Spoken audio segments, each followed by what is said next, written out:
Hi అండి. ఎలా ఉన్నారు అందరూ? ఈరోజు నేను ఇంకో రెసిపీతో వచ్చానండి. అదే కిచిడి. ఇది చిన్న పిల్లలు, పెద్ద పిల్లలు, టాడ్లర్స్ కూడా తినొచ్చండి. ఎందుకంటే దీంట్లో ఏమీ స్పైసెస్ ఉండవు. సో దీనికోసం నాకు కావాల్సినవి potato, carrot, onion, tomato, beans, కరివేపాకు అండి. ఇవన్నీ నీట్గా ఆనియన్ కట్ చేసేసుకోండి. అన్నీ కట్ చేసి పెట్టేసుకోండి పక్కకి. ఇందులో ఏ స్పైసెస్ ఉండవు కాబట్టి చిన్న పిల్లలు కూడా తినొచ్చు అండి, టాడ్లర్స్ కూడా తినొచ్చు. ఆ విధంగా చేస్తున్నాను. చూసి నెక్స్ట్ ప్రాసెస్లోకి వెళ్ళిపోదాం.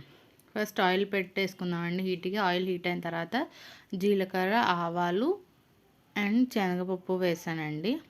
అది కొంచెం ఫ్రై అవ్వనివ్వండి. శనగపప్పు కొంచెం ఫ్రై అవ్వాలి. అండ్ జీరా, మస్టర్డ్ సీడ్స్ కూడా చిటపట్లాడితే టేస్టీగా ఉంటుంది. నెక్స్ట్ ఇంతకుముందు మనం కట్ చేసుకున్న వెజిటేబుల్స్లో ఆనియన్ ఉంది కదా, సో నేను ఆనియన్ వేసేసుకుంటున్నాను. కొంచెం లావుగానే తరుక్కున్నానండి. సన్నగా తరిగిపోతే దానిలో మిక్స్ అయిపోతుంది. ఇది కిచిడి కాబట్టి కొంచెం అన్నీ తెలుస్తుంటేనే బాగుంటుందని కొంచెం బిగ్ సైజ్లోనే చాప్ చేసుకున్నాను.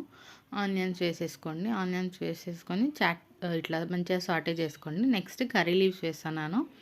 నేను అన్ని వీడియోస్లో చెప్తాను అంటే మా ఇంట్లో కొంచెం కరివేపాకు ఎక్కువనే వాడతామండి. సో కరివేపాకు వేసేసాను.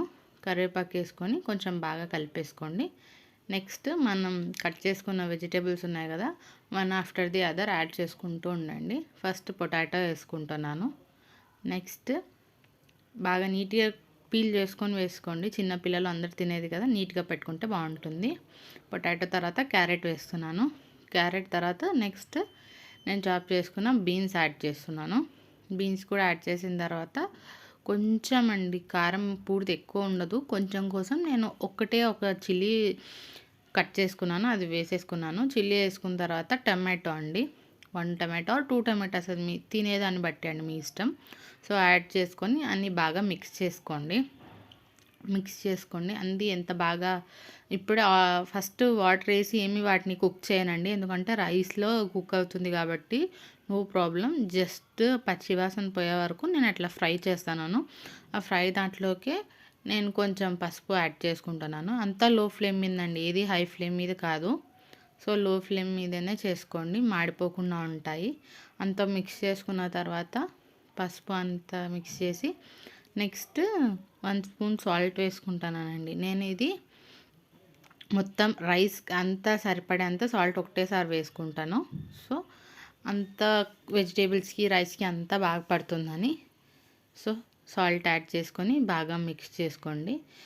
దీనికోసం నేను 1 గ్లాస్ ఆఫ్ రైస్ తీసుకున్నాను. 1 గ్లాస్ ఆఫ్ రైస్లో నేను పెసరపప్పు అండి, పెసరపప్పు కూడా కలిపి నానబెట్టాను. 1 గ్లాస్ ఆఫ్ రైస్కి ఒక పిరికెడ, చిన్న కప్పు కన్నా కొంచెం తక్కువ, హాఫ్ కప్ అట్లా పప్పు పడుతుందండి. ఈ పెసరపప్పు మనకు వంటలో చాలా చలవ చేస్తుందండి. సో బాగుంటుంది, తినడానికి కూడా టేస్టీగా ఉంటుంది. నేను సోక్ చేసుకున్న రైస్ ఇప్పుడు ఈ వెజిటేబుల్స్ అన్నీ బాగా వెజిటేబుల్స్ కుక్ అయిపోయి కొంచెం పచ్చివాసన అంతా వెళ్ళిపోయిందండి. ఈ తర్వాత మనం నానబెట్టుకున్న రైస్, అది పప్పు నానేసినాం కదా, దానిలో వేసేసుకోండి. వేసుకొని మీకు ఎంత క్వాంటిటీ ఆఫ్ వాటర్ పడుతుందో అంత అండి. నాకు 1 గ్లాస్ ఆఫ్ రైస్కి 2 గ్లాస్ ఆఫ్ వాటర్ తీసుకుంటానండి నేను నా రైస్కి. సో మొత్తం రైస్ యాడ్ చేసి దానికి సరిపడా వాటర్ కూడా యాడ్ చేసి అంతా ఒక మిక్స్ ఇవ్వండి. రైస్, వెజిటేబుల్స్ అన్నీ బాగా మిక్స్ అయిపోవాలి. ఇది కుక్కర్లో కూడా చేసుకోవచ్చండి. 1 గ్లాస్కి 2 గ్లాస్ ఆఫ్ వాటర్, దాన్ని బట్టి నేను వెజిటేబుల్స్ అన్నీ తీసుకున్నాను. మీరు మీ క్వాంటిటీని బట్టి తీసుకోండి. నెక్స్ట్ కొరియాండర్ వేసుకుంటాను, కొత్తిమీర వేసుకుంటేనే అన్నిట్లో ఫ్లేవర్స్ బాగుంటాయండి, అందుకే నేను ఎక్కువ వాడతాను కరివేపాకు, కొత్తిమీర ఇలాంటివి మా ఇంట్లో. సో అంతా ఒకసారి బాగా మిక్స్ ఇచ్చేయండి. ఈ స్టేజ్లోనే మీరు సాల్ట్ కూడా అడ్జస్ట్ చేసుకోండి. నాకు సరిపోతుంది, నాకు అలవాటు అయిపోయింది కాబట్టి కరెక్ట్గా వేసేసుకున్నాను. సాల్ట్ అడ్జస్ట్ చేసుకొని లిడ్ క్లోజ్ చేసుకోండి. ఒక 5 to 10 minutes కుక్ అవుతుందండి. కుక్ అయిపోతే చూడండి మన కిచిడి రెడీ అయిపోయింది. దీంట్లో ఏ స్పైసెస్ లేవు కాబట్టి చిన్నపిల్లల నుంచి పెద్ద వరకు అందరూ తినొచ్చండి, అందరూ హ్యాపీగా ఎంజాయ్ చేయొచ్చు. Ready to serve. Thanks for watching this video. Please like, share and subscribe. Khushlu vlogs 77. Please support us అండి.